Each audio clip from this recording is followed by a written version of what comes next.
As your host, I'm excited to delve into this topic and help you understand how it affects our thoughts, emotions, and behaviors. So, what is psychological projection?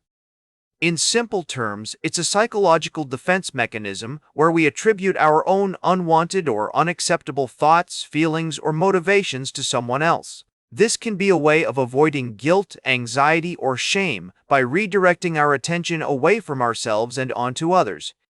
For instance, imagine a person who is struggling with feelings of jealousy in their relationship.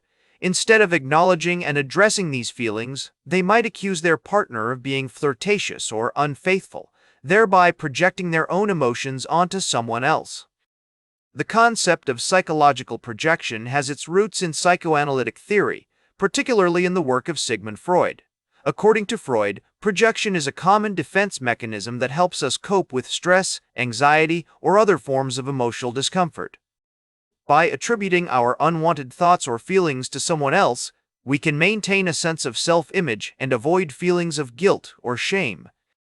Other notable psychologists, such as Carl Jung and Melanie Klein, have also contributed to our understanding of projection, highlighting its role in shaping our perceptions of ourselves and others.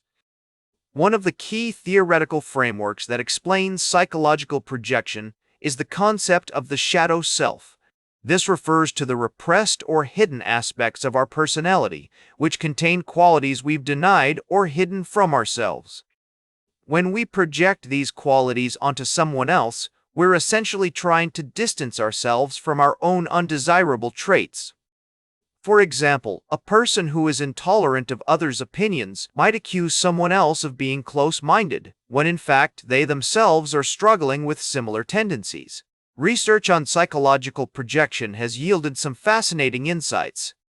Studies have shown that projection can be an automatic and unconscious process, often occurring outside of our awareness.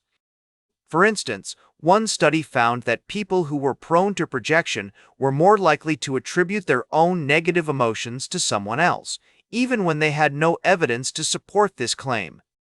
Another study used neuroimaging techniques to examine the neural basis of projection, finding that activity in the brain's default mode network was increased when participants engaged in projection.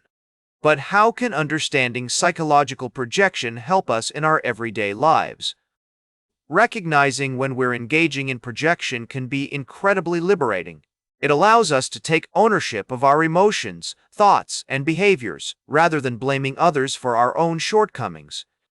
For instance, if you find yourself constantly accusing your colleague of being lazy or incompetent, you might consider whether you're projecting your own feelings of inadequacy or frustration onto them.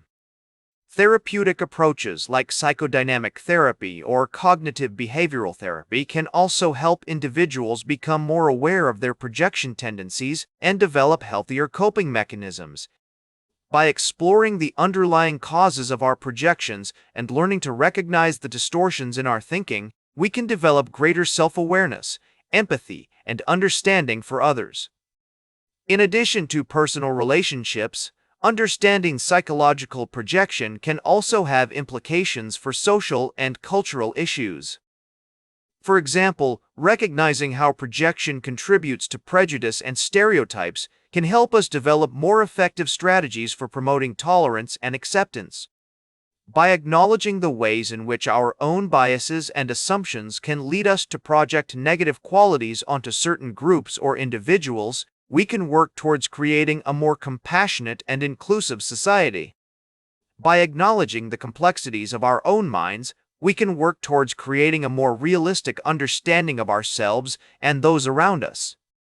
It's also important to recognize that projection is a common and natural phenomenon, and that it's not always easy to distinguish between our own thoughts and feelings and those of others.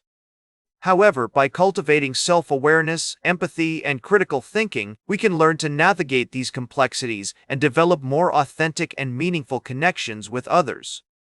So, the next time you find yourself accusing someone else of a particular trait or behavior, take a step back and ask yourself, am I projecting my own thoughts or feelings onto this person?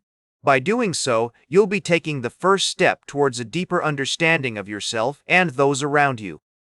That's all for today's Psych with Sigmund. Remember to like, share, and subscribe. And until next time, may your ego find balance between pleasure and reality.